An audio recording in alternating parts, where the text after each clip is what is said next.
अरे आप बैठो। नो नो अंकित, नहीं विराजो, विराजिए। श्रीमती शिमला देवी नहीं। डॉक्टर शिखा मील बराला। माननीय अध्यक्ष महोदय, मुझे जवाब मिल गया है। मैं पूरक प्रश्न पूछना चाहती हूँ।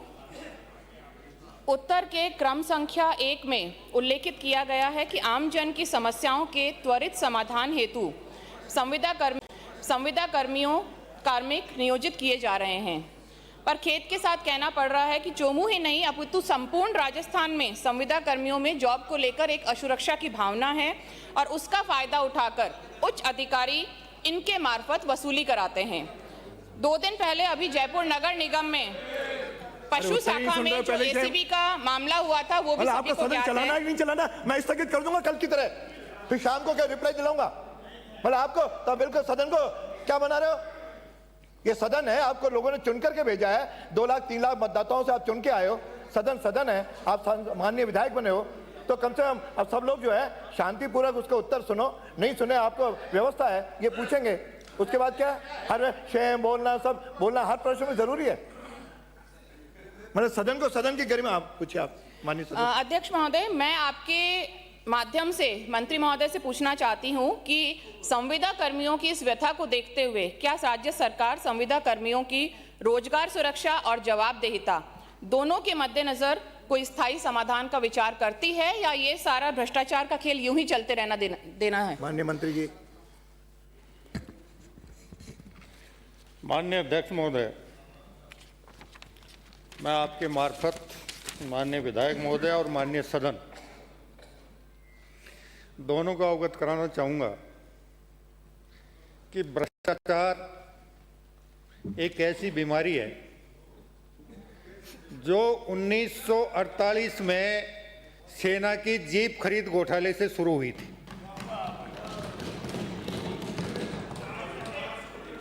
और सबसे दुर्भाग्यपूर्ण स्थिति यह है कि स्वतंत्र भारत के पहले भ्रष्टाचार की आज तक इतिश्री नहीं हो पाई है।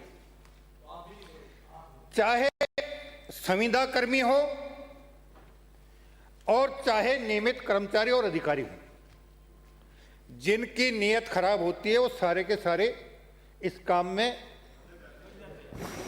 लिप्त रहते हैं। अभी इन्होंने नगर निगम का एक उदाहरण दिया है। नगर निगम में 2 कार्मिक स्थायी कार्मिक हैं पशुपालन विभाग के और 1 कार्मिक संविदा कर्मी था। आज तीनों के तीनों जेल के अंदर हैं। संविदा कर्मी की सेवाएं समाप्त कर दी गई हैं और वो जो 2 कर्मचारी दूसरे विभाग से नगर निगम में डेपुटेशन पर थे, मैंने आज ही आयुक्त को कहा है कि उनको उनके मूल विभाग के लिए रिलीव करें और उनके मूल विभाग को उनकी करतूतों का विवरण देते हुए उनके खिलाफ सख्त से सख्त अनुशासनात्मक कार्रवाई करने के लिए हम निर्देशित नहीं कर सकते, हम उनको सूचित करेंगे। और माननीय पशुपालन मंत्री जी यहाँ विराजमान है, उनसे बात करके उनके खिलाफ हम 2 दिन में कार्रवाई भी करवा देंगे।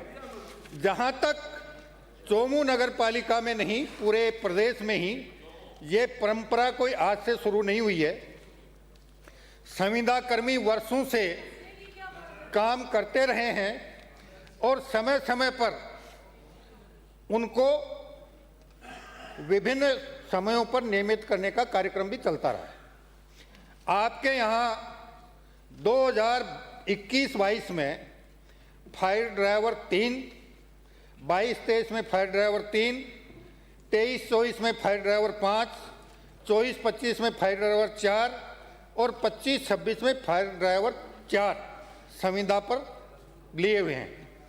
कंप्यूटर ऑपरेटर 21-22 में 10, 22-23 में 10, 23-24 में 10, 24-25 में 12 और 25-26 में 11। सफाई वाहन चालक 21-22 में 38, 22-23 में 38, 23-24 में 34, 24-25 में 31 और 25-26 में 32।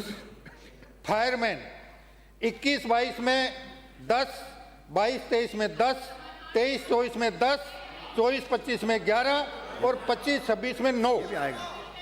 सिक्योरिटी गार्ड चतुर्श्रेणी कर्मचारी अरे सुनो तो सही, जो 21-22 है में 7, संविधान जो बता 22-23 रहे में 7, विषय पे बोला रहे 23-24 में 7, ये क्यों नहीं सुनोगे? 24-25 में 10 21-22 से तो क्यों नहीं और सुनोगे यार? 25-26 में 12। फिर ये पूछो समाधान क्या है, पूछो लाइनमैन उनसे। आपका हक है 21-22 में 3, ये हर सरकार में आपकी सरकार का है तो नहीं सुनेंगे। 23-24 इनकी में सुनोगे 3, ये है तो इनकी सुनो। 24-25 में 4 और 25-26 में 4। सफाई कर्मचारी 21-22 में 104, 22-23 में 120, 23-24 में 150, 24-25 में 175, अगले ने 25-26 पूछा है वो में जवाब तो 180। आएगा। हमने क्यों नहीं पिछले आएगा? 2 साल पुराना में कुछ मत बोलो, अब बोलो इसमें जो समाधान। सबसे बड़ा ऐसे सुधार थोड़ी होता है। किया, पहले जब भी संविदा कर्मचारी संविदा पर विभिन्न प्लेसमेंट एजेंसियों के माध्यम से लिए जाते थे, उनका पीएफ और ईएसआई कार्ड तो लिया जाता था, लेकिन संबंधित विभाग में जमा नहीं करवाया जाता था। अब हमने सभी निकायों को प्रतिबंधित कर दिया है कि पहले महीने का बिल बिना रसीद के पास करके भुगतान कर दें और दूसरे महीने का जब बिल आए तो पहले महीने पीएफ और ईएसआई संबंधित विभाग में जमा कराने का चालान जब तक जिस भी निविदा दाता के पास संविदा कर्मी सप्लाई करने का आपने अधिकार दिया है वो प्रस्तुत नहीं करे, तब तक अगले महीने का किया जाए। दूसरा पूछो। अध्यक्ष महोदय, मैंने ये पूछा था कि सरकार इसके स्थायी समाधान की कोई मंशा रखती है या नहीं रखती है, उसका जवाब मुझे नहीं मिला। नियत का जवाब मिल गया कि नियत तो सिर्फ टाइम पास करने की है, पर कम से कम कोई स्थायी समाधान का मंशा अगर सरकार रखती है कि नहीं रखती है। अब तक इस मामले में जिस प्रकार काम होता रहा है, जब समयानुकूल होगा और आप कर सकते इनको हो क्या? प्राथमिकता के आधार समाधान पर तो आप कर सकते हो क्या? हम निश्चित से समायोजित करने का प्रयास करेंगे। चले राजू साहब, वो अनुकूल कब आएगा उसकी कोई टाइमलाइन है? के समय में अगला प्रश्न है श्री, आप पूछो पूछो पूछो। मेरा दूसरा प्रश्न है कि सरकार ने पहले बजट में घोषणा की थी कि कॉरपोरेशन बनाई जाएगी, प्लेसमेंट खत्म किया जाएगा, पर अभी भी मैं चोमू नगर पालिका की मंत्री महोदय बात करूं, वहां पे ना तो कर्मचारियों को, संविदा कर्मचारियों को उनका मानदेय टाइम पर मिल रहा है, ना उनके पीएफ में कोई रेगुलरिटी है। सफाई कर्मियों की जो भर्ती को बार बार टाला रहा है, तो क्या सरकार नियमित सफाई कर्मियों की नियमित भर्ती हेतु कोई अपना विचार रखती है? अगर रखती है तो कब तक? माननीय मंत्री जी, वर्ष 2026 का भर्ती कैलेंडर जो जारी हुआ है उसमें सफाई कर्मियों की भर्ती का उल्लेख है। अक्टूबर 2026 में ये प्रक्रिया शुरू होगी। जहां तक हमने पीएफ और ईएसआई 2 बातें की हैं, दोनों के चालान की रसीदें मेरे पास उपलब्ध हैं। मैं आप चाहो तो इनको सदन पे टेबल कर सकता हूं। चलिए अगला प्रश्न है ब्रज श्री राजेंद्र। प्रश्न संख्या 184। उत्तर और क्या चाहिए बहन जी? मैडम हाँ, तो आप कैलेंडर खंड 1 ये तो विधानसभा क्षेत्र महुआ में 5 जनवरी 2026 तक जमा मांग पत्र वाले 242 कृषि कनेक्शन लंबित हैं। कृषि के जमा मांग पत्र आवेदकों के विद्युत कनेक्शन उपलब्ध